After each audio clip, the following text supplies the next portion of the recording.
Allez, bonjour à tous. Euh, en ce mercredi 1er mai, je viens juste vous amener la petite bébête là.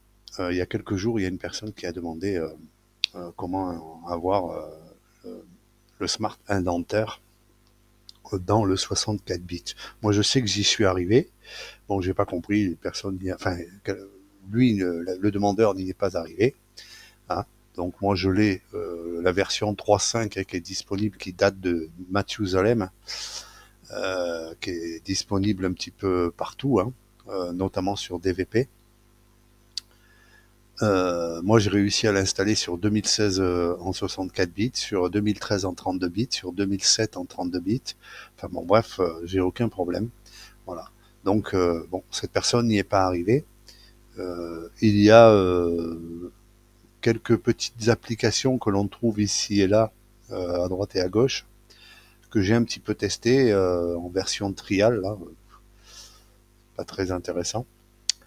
Et il y a effectivement la version 4.1, 4.1 ou 4.0, je sais plus, de Smart Indenter, donc la même que la mienne, mais en version 4.0 ou 4.1, je sais plus, je pourrais plus vous dire.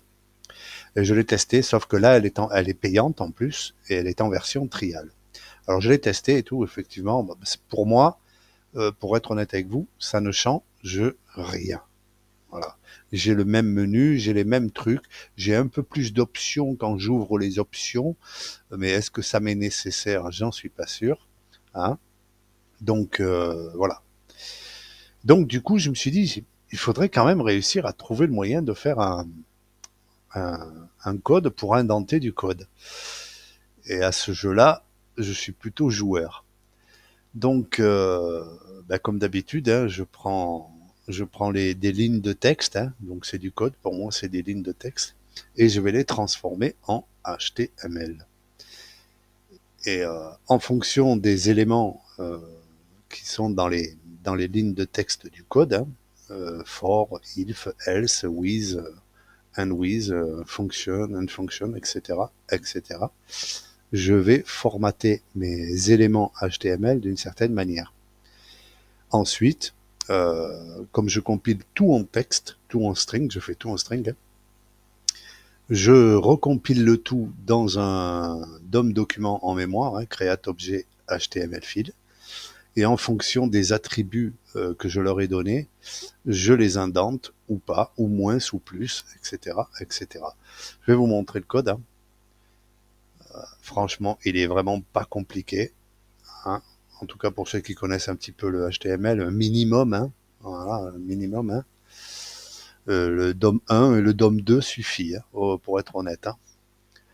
Voilà. Donc là, je compile, je coupe mon texte, hein, par les lignes. Hein. Voilà. Et ensuite, chaque ligne du tableau, je lui mets des balises et je lui mets des attributs. Hein. Par exemple, ici, type first, ici, type sub, type first. Enfin, c'est vraiment c'est des attributs qui vont me servir à pouvoir les identifier et à savoir quoi faire avec ensuite. Voilà. Donc après, une fois que c'est fait, hein, et vous allez voir, c'est pas long. Voilà, c'est fini. Là, maintenant, je le recompile dans un objet, un DOM document, hein, donc un document HTML, hein, avec une balise route, hein, donc une pré. Hein. Pour ceux qui ne savent pas, la balise pré, elle sert beaucoup à quand on fait des travaux dynamiques de code dans du code. Voilà. Euh, pour le reste, selon les attributs que j'ai donnés, donc type 1, type 2, type first, type cast, type sub, je vais rajouter ou indenter le, l'attribut indent. Voilà. Une fois cela fait, je récupère que le inner text, hein, avec le nombre d'espaces correspondant à l'attribut indent de chaque élément. Basta. Terminé. C'est pesé. Mon truc est indenté. Alors, je vais commencer par l'ouvrir. Alors, j'ai ouvert plusieurs classeurs exprès. Hein. Bon, tiens, là, il y a un exemple. À la peine qu'on le garde. Donc cette interface, il est simple, hein, c'est un userform avec hop, un grand text box multiligne, hein, tout simplement, hein. Une combo box qui va me servir à choisir tous les modules, un des modules qui sont dans un des classeurs ouverts, parce que la liste box me liste tous les modules de tous les classeurs ouverts dans la même instance. Voilà. Ensuite, en dessous, on a un petit carré d'options, hein, donc l'indentation des directives compilationnelles. Euh, je dis n'importe quoi. Donc des if-else avec les dièses, hein. Ensuite, on a l'indentation des déclarations de variables. Soit on l'indente un peu, soit on l'indente pas. Ensuite, on a l'indentation des if-else, hein, des if-else successifs. On peut les indenter, soit les mettre à la même hauteur que le if maître, hein. Selon les politiques, il y en a qui préfèrent, donc je l'ai fait. Et bien en plus, c'était une option qui était dans le Smart Indenter, donc je l'ai fait moi aussi. Ensuite, on a le else, ben là c'est pareil, hein, c'est pareil que le if-else, hein. Et ensuite, on a le case, et ben là c'est encore une fois pareil. Il y en a qui préfèrent indenter les cases du select case, et il y en a qui préfèrent que ça soit sur la même colonne. Voilà. Donc ça, ce sont des options. Ensuite, on a les trois boutons indentés dans le visuel. Alors, vous l'avez compris, ce bouton, il va servir à m'afficher le code indenté dans le grand text box là sur la gauche. Et ensuite, on aura les indentés dans le module, c'est-à-dire en cliquant sur ce bouton, j'indenterai directement dans le module. Ça n'est pas dispo dans cette version. L'autre version, elle est déjà prête, mais je préférerais qu'on teste celle-là. Pour la simple et bonne raison, c'est qu'on peut trouver encore des petits écarts d'indentation, etc., etc. Donc, je préfère vraiment travailler là-dessus. Après, je grefferai le module qui va avec, qui me permet d'indenter directement dans le module et qui me permet aussi, avec le bouton donc enregistrer sous, enregistrer le code indenté dans un fichier format texte. Voilà pour la présentation. Maintenant, on va la mettre en route. Donc, bon, l'userform est en route, bien sûr. Là, je vais cliquer sur ma liste box, sur ma combo box, et là, vous voyez, j'ai 3 classeurs d'ouverts. Hein. J'ai le 2004 Cropser, j'ai le DemoVPath Drag and Drop sur 2 listes box ou 4. Et on a l'ancienne version du Cropser d'image, la 2.0. D'accord? Donc, et on a ici un exemple, hein, que j'ai mis dans le module, et je vais prendre celui-là pour commencer parce qu'il est très court, hein. Donc voilà, voilà ce que j'ai mis dans le module exemple ici, hein, du code non indenté. Voilà, il n'y a pas d'indentation, le code est valable, hein. La, la, l'arborescence est valable. Donc, il me reste plus qu'à choisir les options que je veux et cliquer sur indenter. Et là, surprise, surprise, c'est magique. Et voilà, messieurs, dames, l'indentation de votre code. Et là, on voit, que voit-on? On voit effectivement les déclarations de variables sont à gauche, les directives compilationnelles, conditionnelles et compilationnelles sont à gauche, hein, ne sont pas indentées.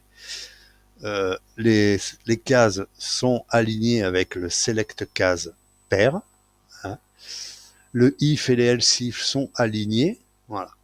Donc maintenant, je peux choisir des options, par exemple les else if. Les cases, je vais les indenter aussi. Je vais indenter les déclarations dim et je vais indenter les directives. Et là, vous allez voir que, tac, ça change beaucoup la donne. Voilà. Donc là, on a une indentation père-fils, hein, enfin je veux dire dans l'ordre de la hiérarchie de l'arborescence, qui est respectée, hein, quoi que ce soit comme élément, hein, c'est les poupées russes, hein, tout simplement, hein, le principe de la poupée russe, hein. Voilà. Là, le petit else, je l'ai pas fait, là, hop, je vais l'indenter, et voilà, c'est magique. Et là, vous voyez que mes codes sont indentés correctement. Alors, ma fonction respecte aussi, pour ceux qui ont compilé, par exemple, des petites subs, comme ça m'arrive très souvent de le faire quand j'ai presque rien à mettre dans un clic d'un bouton ou quoi. Je fais tout sur la même ligne. Ça respecte et ça détecte ça. Donc il n'y aura pas d'erreur, un N-sub qui soit perdu quelque part. Hein, il n'y a pas d'erreur. Et pour vous montrer que c'est quand même assez solide, je vais prendre tiens, le FAP. Je vais prendre l'userform, hein, de mon cropseur d'image. Alors, vous voyez, le code, il est costaud. Hein. Voilà, il y a du code. Hein. Et là, ce que je vais faire, hop, je vais mettre le LCIF. Moi, j'aime bien quand c'est aligné. Le case, ouais, non, je vais le laisser comme ça. Et je vais indenter. Et voilà, c'est terminé.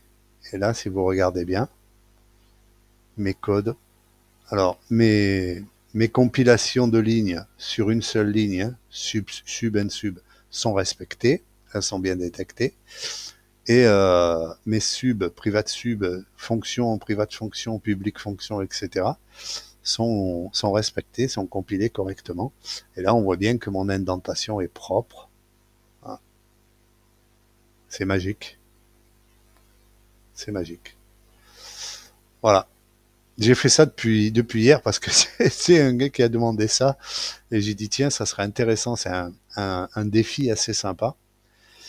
Et comme je suis amateur du genre, eh ben voilà. Donc, quelques heures après, hein, donc il y a bien quand même 5-6 heures de boulot quand même là-dessus, hein, pour arriver à réussir à compiler un HTML correct.